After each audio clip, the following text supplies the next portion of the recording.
Hi, everyone. Welcome to this special live episode of the Ethicast. I'm your host, Bill Coffin, and I'm joined by Ethisphere Chief Strategy Officer, Erica Salmon-Byrne. Erica, it is great to see you as always. Well, Bill, anytime we have interesting new guidance for the companies out there who are wondering how they make sure that their programs are ready for what's coming, it's a pleasure to jump on the live stream and talk about it with you. Well, today we're going to talk about something that just dropped. The UK's Serious Fraud Office has just released its SFO External Guidance on Corporate Cooperation and Enforcement in relation to corporate criminal offending, an updated set of guidelines around corporate self-reporting of misconduct, parameters for obtaining a deferred prosecution agreement, and fresh details on what will be considered cooperation and non-cooperation when it comes to seeking a DPA. So, Erica, let's unpack this. Yep. How does this new guidance interact with the Economic Crime and Corporate Transparency Act of 2023?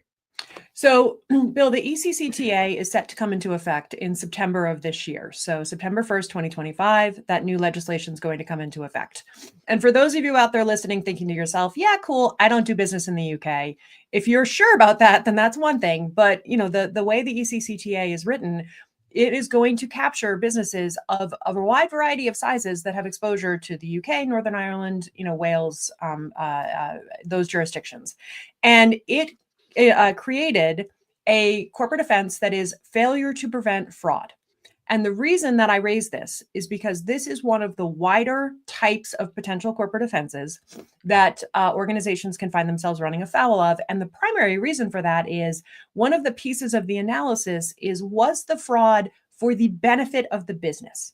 So kind of like, with the Bribery Act, we saw a, component of this, which was the bribe was paid in order to advantage the organization. This is a similar sort of a structure, but it's obviously much, much broader. So you could think about somebody in the accounting department that decides to present the numbers in such a way that the company's financials look rosier to investors. Well, that's obviously to advantage the business, to the benefit of the organization, and would be the kind of thing that would get captured by the ECCTA. So as companies are thinking about what their preparation for the enforcement of the act or the implementation of the act is going to look like, as they're doing the risk assessments, this is a piece of the process, which is, okay, in the event we have found something, how do we engage with serious frauds? What do the parameters of that look like, so that we can show that we had reasonable prevention practices, which is one of the standards of the act, and address the issue so that the company doesn't get in trouble. So how does this new guidance align with the Deferred Prosecution Agreements Code of Practice from the Crimes and Courts Act of 2013? Yep. So this new guidance cites that code of practice, which was a set of guidelines for Crown prosecutors on how to think about whether or not it is in the public interest to enter into a deferred prosecution agreement with a particular organization. And what this guidance does is it really lays out process. So let's say hypothetically speaking, I'm a corporation, and I discover that my employees in Malaysia are engaging in some sort of a kickback process that is, making our sales falsely inflating our sales numbers. I discover that Serious Frauds now has a way for me to enter into a secure online portal that allows me to communicate directly with the Serious Frauds Office intelligence division. So, I have a way electronically to contact Serious Frauds. Serious Frauds commits that they will get back to me within 48 hours after I make that submission.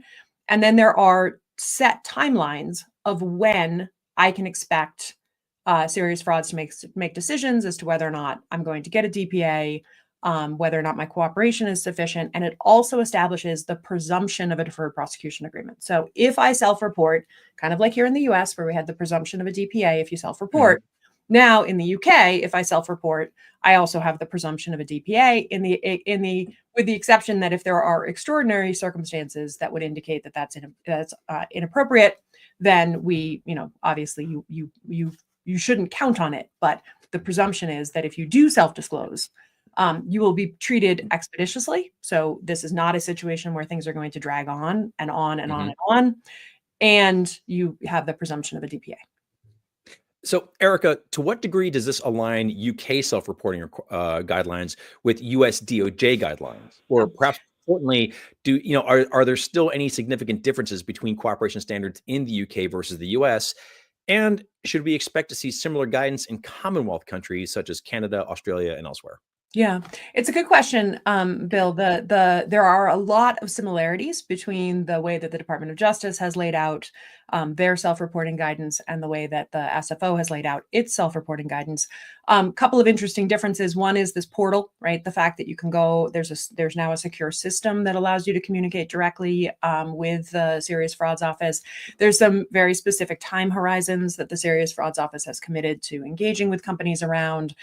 There's a little bit more information in the guidance that came out from Serious Frauds on what cooperation looks like. We did get some of that from the DOJ as well, but we see a little bit more detail on that from Serious Frauds. So very similar themes, I would say, between the two sets of guidance, with the exception of the SFO guidance has, as I said, a little bit more particularities around how quickly you should expect to hear back and things along those lines.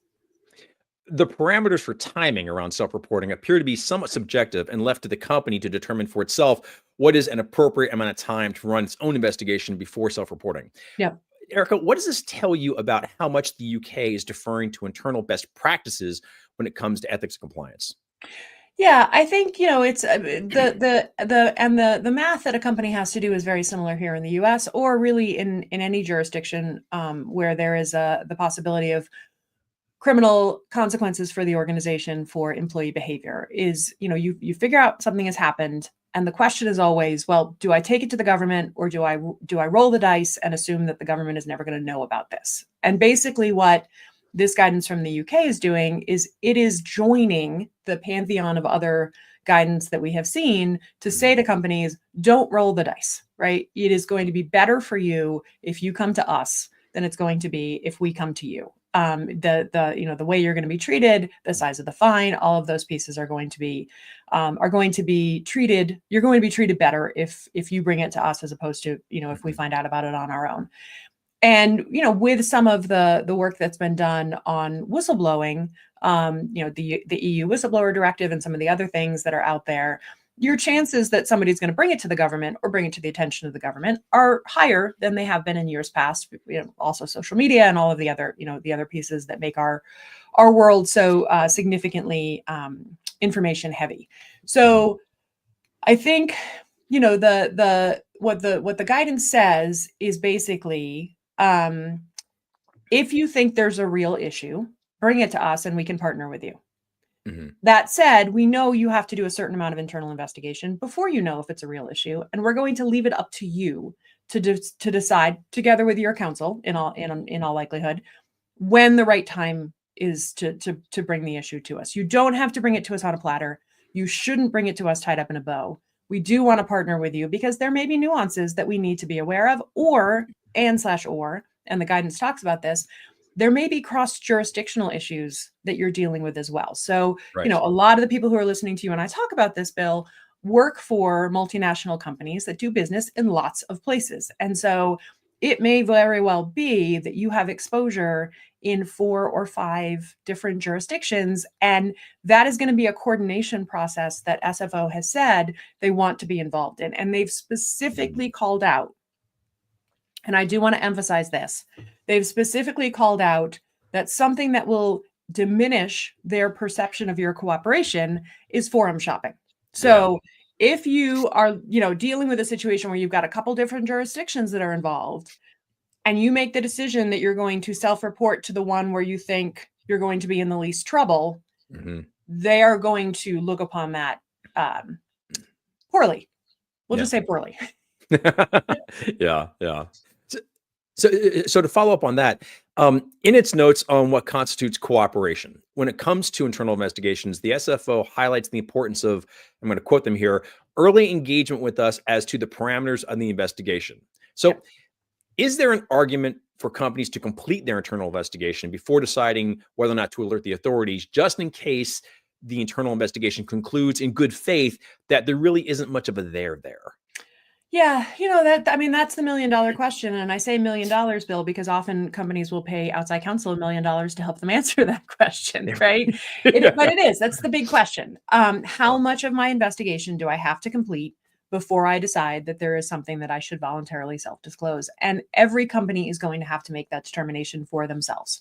There are a couple of things that factor into it that the SFO does talk about. They talk about prior conduct, much like the US DOJ has said, if you're a recidivist, we are going to, come down on you a little bit more harshly. They talk about public interest. There are a few different factors that play into that analysis, but every company is going to have to try to answer that question for themselves. That said, a compliance program with strong parameters for prevention of fraud is going to be your best friend in this regard for a couple of reasons. It's going to allow you to learn about issues early, so that you can make that determination as to whether or not it's appropriate to voluntarily self-disclose. The better your process, the higher the likelihood is that SFO will say, we're going to partner with you, keep us in the loop, finish what you're doing, and then, just keep us updated. And that is in a lot of ways going to be, your best case scenario, which is you figured out there's enough of a there. You get together with counsel and counsel agrees. You go to SFO, you say, here's what we're dealing with. Here's where we are in the investigation. Here's our plan to figure out the rest of what happened. SFO says, great, just keep us in the loop and, we'll keep talking. And then you're allowed to finish out your investigation, and then you can, negotiate a DPA in good faith with serious frauds. So that's kind of what you're aiming for, and clearly what SFO is aiming for in this regard, in the way that they've set up both the portal and the responsibility on their side for who's involved and the timelines, and sort of when you'll be invited to enter into negotiations around the DPA. They're very clearly leaning into this idea of resolving issues quickly, provided you fully cooperate and self-disclose. So that's the carrot that they're dangling out in front of organizations to let them know about the things that they are finding, and to let them know, as opposed to engaging in some jurisdictional shopping. Now, Bill, I realized as I was listening to you ask the next question, I didn't answer the Commonwealth piece, right? So what else are we going to see from similarly situated Commonwealth countries?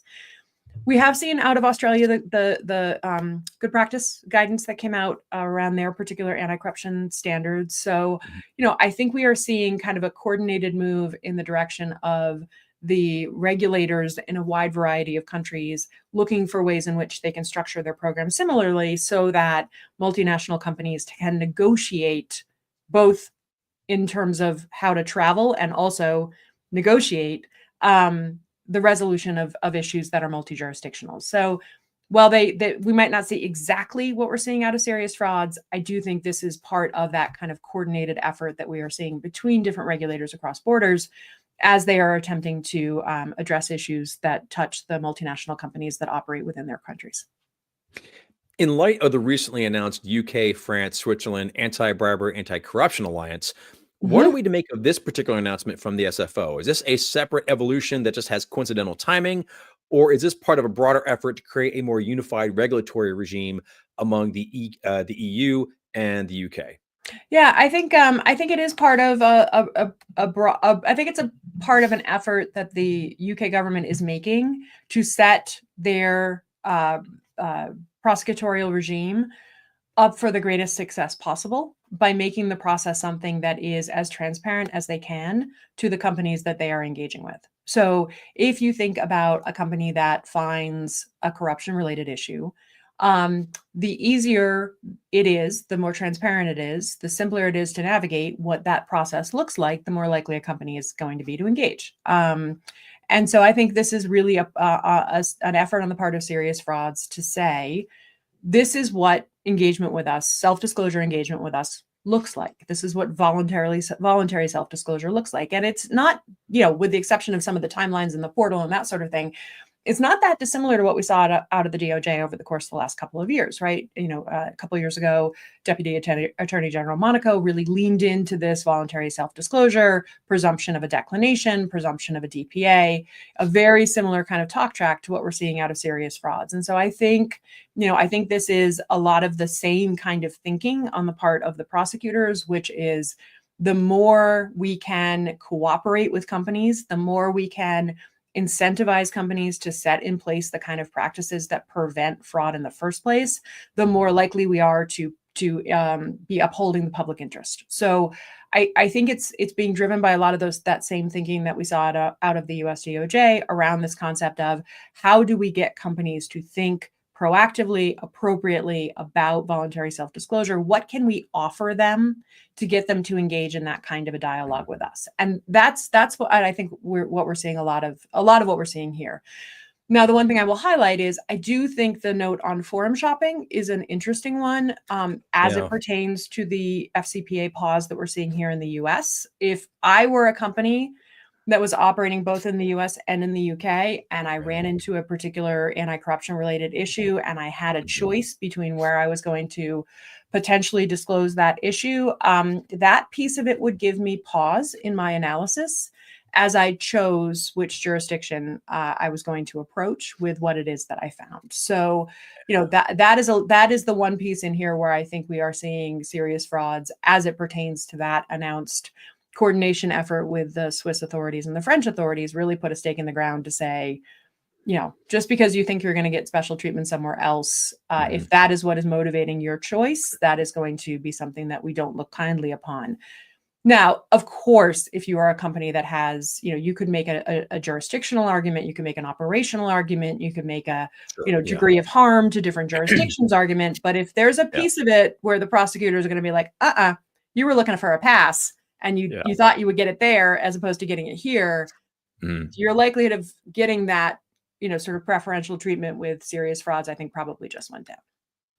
Well, Erica, it is always really exciting when big news drops in our world, and it's always a pleasure to jump on the Ethicast with you and get the lowdown from you on this. So thank you so much for stopping by and being our ear to the ground on this one. Yeah, absolutely, Bill. No, it's a really interesting set of developments to track for those of you who are kind of hearing about things like the Economic Crime and Corporate Transparency Act implementation, or you're hearing about the Serious Frauds Office piece. Bill's going to drop a whole bunch of links in the show notes for this particular episode of some of the things that you might want to take a look at. And to the extent that you haven't started to, and you have exposure to the UK, right? You're an organization with more than 250 employees over there.